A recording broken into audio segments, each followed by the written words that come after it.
Hello everyone, so today we're going to be doing my manga reads video for April. These are going to be all the things I read throughout the month. And the first thing I read in April was the entirety of Hellsing in the deluxe editions. I probably don't need to introduce this at all. Most people know what Hellsing is. It's a vampire manga. It's very bloody. I have never watched the anime, so I didn't have that context. I just went in knowing it's about vampires, and that's basically it. But I had a lot of fun with this. This is very exaggerated and over the top. The characters are very ridiculous. The situation is ridiculous. It's super gory and bloody. And I think the most obvious place you can see how over the top it is with the accents that the translator chooses to use for the characters. They have highly exaggerated accents. Sometimes it's difficult to read, especially there's one pretty prominent character who is from Ireland, and the way that the translator chooses to show his accent is sometimes almost unreadable. Sometimes I felt like I was going to give myself eye strain trying to figure out what this guy was saying in the dialogue bubbles. But I had an absolutely fantastic time with this. I had so much fun reading this.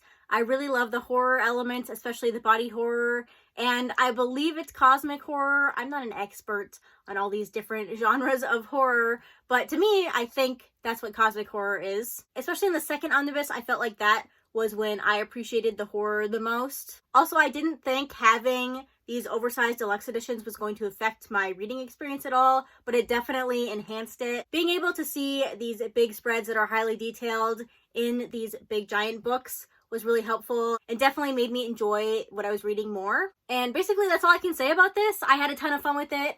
Obviously, it's a horror manga, and I love horror manga, but this one I feel like I read at the right time because I was not enjoying my reads in March, so I really needed something that I really loved, and this definitely hit it. It was just very fun. So yeah, not anything groundbreaking by any means. This is not some highbrow literature. It's just a lot of fun. It's violent and gory, and I just had a good time with it. Next, I read volumes 2 through 4 of Wandance. I talked about this a couple months ago, but this is a kind of sports manga about this boy who has a stutter, and he really struggles to find himself and connect with people until he meets this girl and sees her dancing and then decides to join the dance club with her. So I really enjoyed the first 2 volumes of this. I was having a great time. I really like seeing the main character come out of his shell and try to figure out what dancing means to him and what he wants to do with dancing. However, this series really dives into the technical aspects of dancing and has all these vocabulary words, and it's teaching you about it.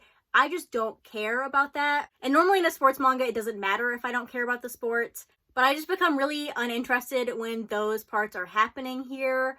I also prefer, when I'm reading a sports manga, for it to be a team-based sports manga. And even though there are team competitions in here, it's mostly individual-based with the main character kind of figuring out his own thing. There are also some side characters introduced in volumes 3 and 4, and they kind of take the spotlight.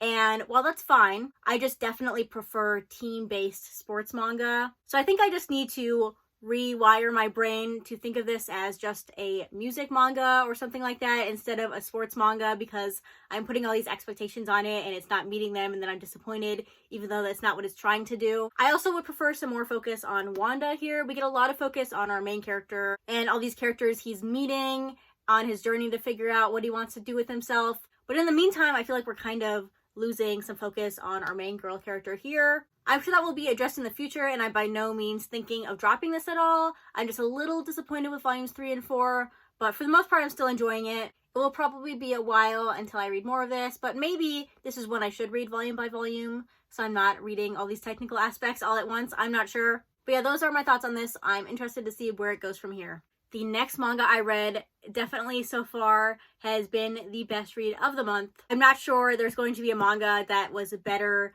than this one for me personally, but that was Otherworld Barbara. I read the entire series, so the 2 omnibuses. So I'm going to be very careful talking about this because this is one I feel like you shouldn't know a lot about because reasons, but I will give you a very brief synopsis. This is a mysterious manga about this man who has the ability to enter people's dreams and travel through them. So people want him to use his power to figure out crimes, go into criminals' dreams, figure out their motive, who the victim was, stuff like that. And he is called to investigate the dreams of a girl who has been asleep for years. They don't know what's caused this, anything like that, so they have asked him to enter her dreams, and he does that, and he discovers that he has way more connection to this girl than he ever thought possible, and it basically goes from there. So that's all I'm going to say. This is very mysterious. It's weird.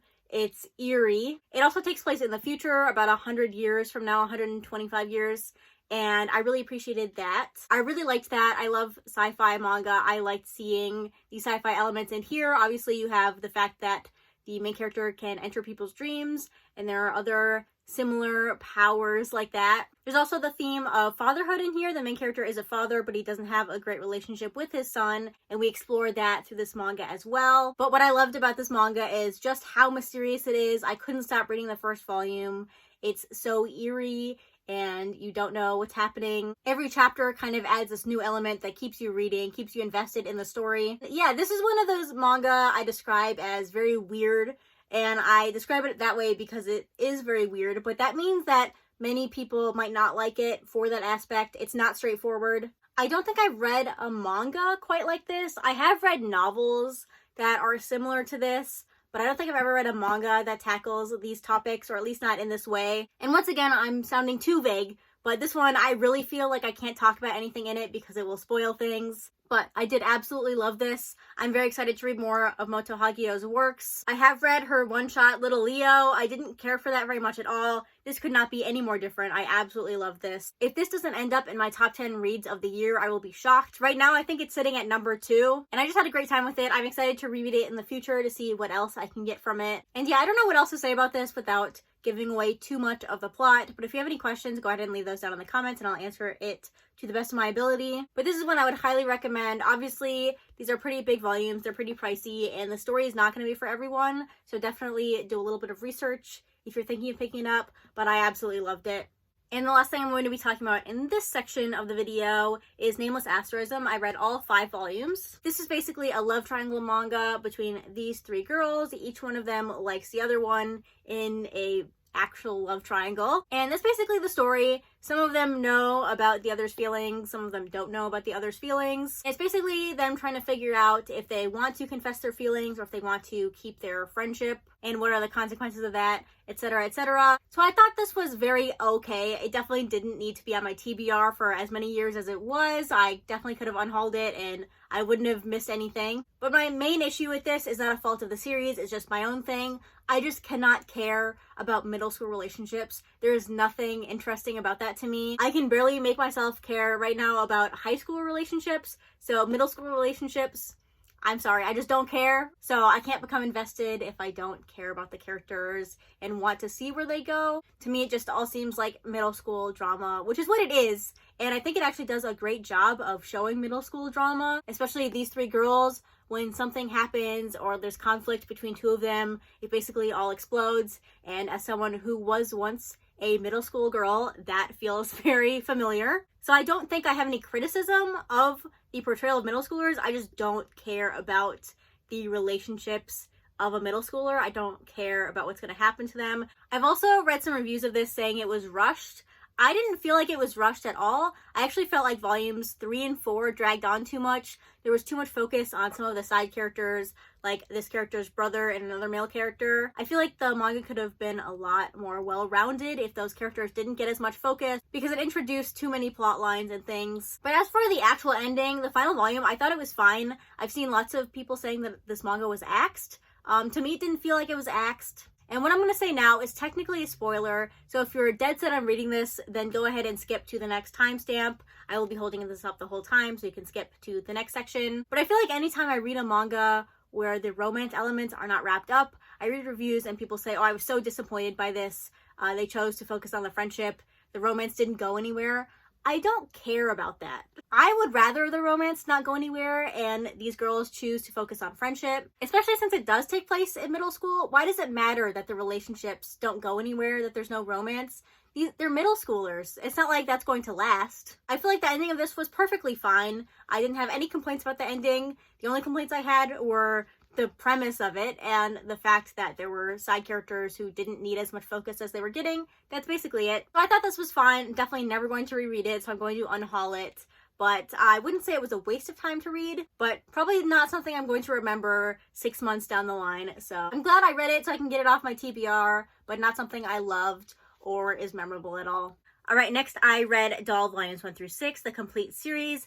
This is a sci-fi manga that takes place in the pretty near future. In this world, there are these dolls that are created by this big company, and they're very, very expensive, so pretty much only rich people have them. And there are a bunch of different dolls for different purposes. Some are maids, some are just companions in multiple different ways, and then some have other properties. So this is a collection of short stories about a bunch of different dolls. I would say that the series is very dark, especially volume 3. It really shows you just how depraved things can be in a situation like this, how terrible humans can act to things that they feel are beneath them, and also how terrible they can act to each other. It's not just the robots that are abused in this manga. Just a lot of exploration of power dynamics. I would say this is about 20% happy stories and 80% or negative stories, not bad stories, but negative stories. There's also a little bit of a continuing story throughout this manga. There are some characters who are kind of illegally modifying the robots, and you see that is wrapped up at the end of the manga in volume 6. So like most anthologies, there are definitely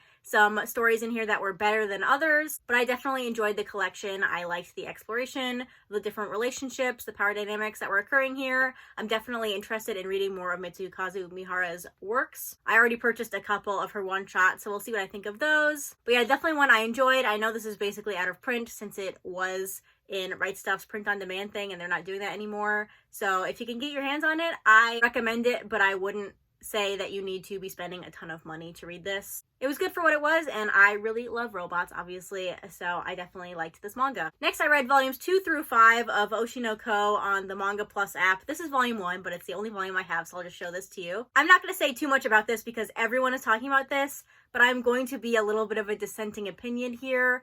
I really did not like the direction this took. There was one direction that it would have taken that would have really disappointed me, and that's the direction it went with the kind of child acting thing. That's the only aspect of the first volume I really didn't like, and it definitely jumps right into that with the rest of the chapters that I read. I read through chapter 52 or 53, and I really, really forced myself to read that much of the manga. If I wasn't reading it for free on the Manga Plus app, I would not have read that much. So unfortunately, I did not care for this at all. It was really disappointing since so many people love this series, and I do like reading about idols and how fame can affect people, but this was just not doing it for me. I just don't want to read about high schoolers anymore, I don't think. Or at least I don't want to read contemporary stories about high schoolers. I just don't find it interesting to me, even though these characters are famous, so that kind of puts a twist into things. It's still not interesting to me. So I'm probably dropping this. I think I'm about 75% sure I'm dropping this, and I'm definitely canceling my pre-orders. So we'll see. I might read a couple more chapters on the Manga Plus app just because they're free,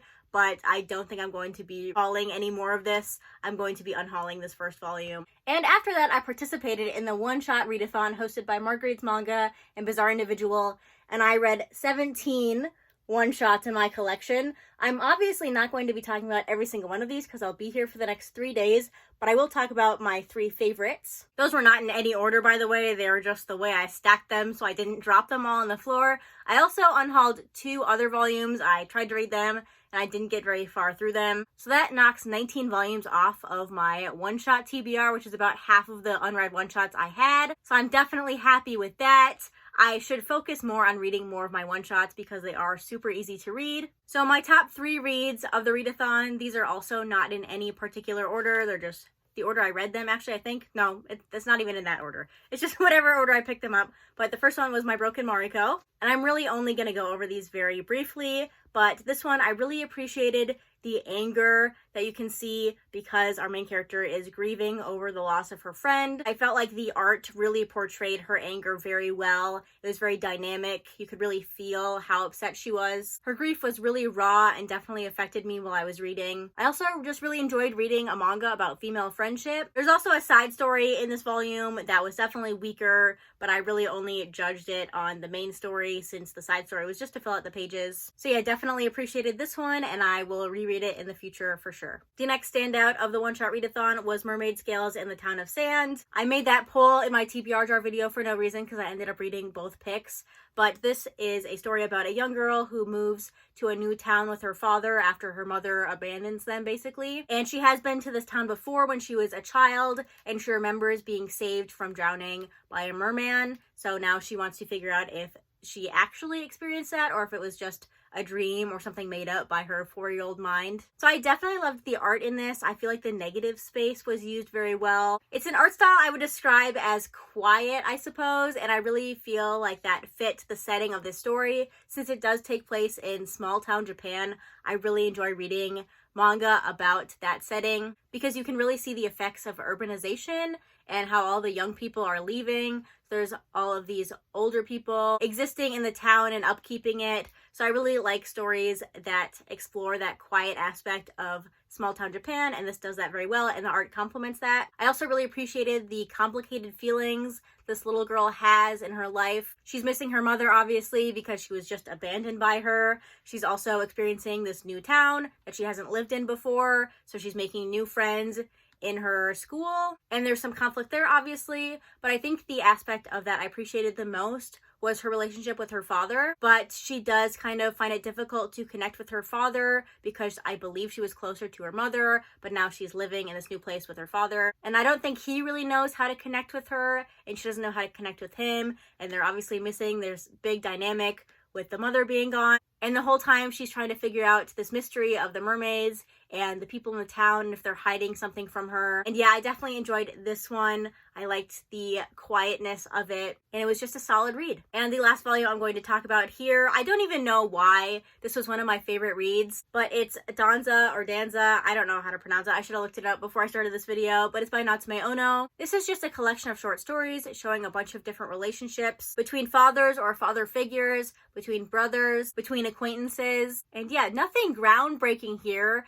I really don't know why I like this so much, but I guess I just really connected with it. I guess I just really enjoyed these relationships and how they came to be, and maybe if people were separated from each other, how they rekindled their relationship, stuff like that. So yeah, definitely a highlight of the readathon for me. Those are all the manga, or most of the manga I read in April. If you've read any of these and you'd like to share your thoughts on them, go ahead and leave those comments down below, whether they're positive or negative, agreeing with me or disagreeing with me. I'd love to read all of those comments. But yeah, that's gonna be it for this video. Thanks for watching, and I'll see you next time. Bye!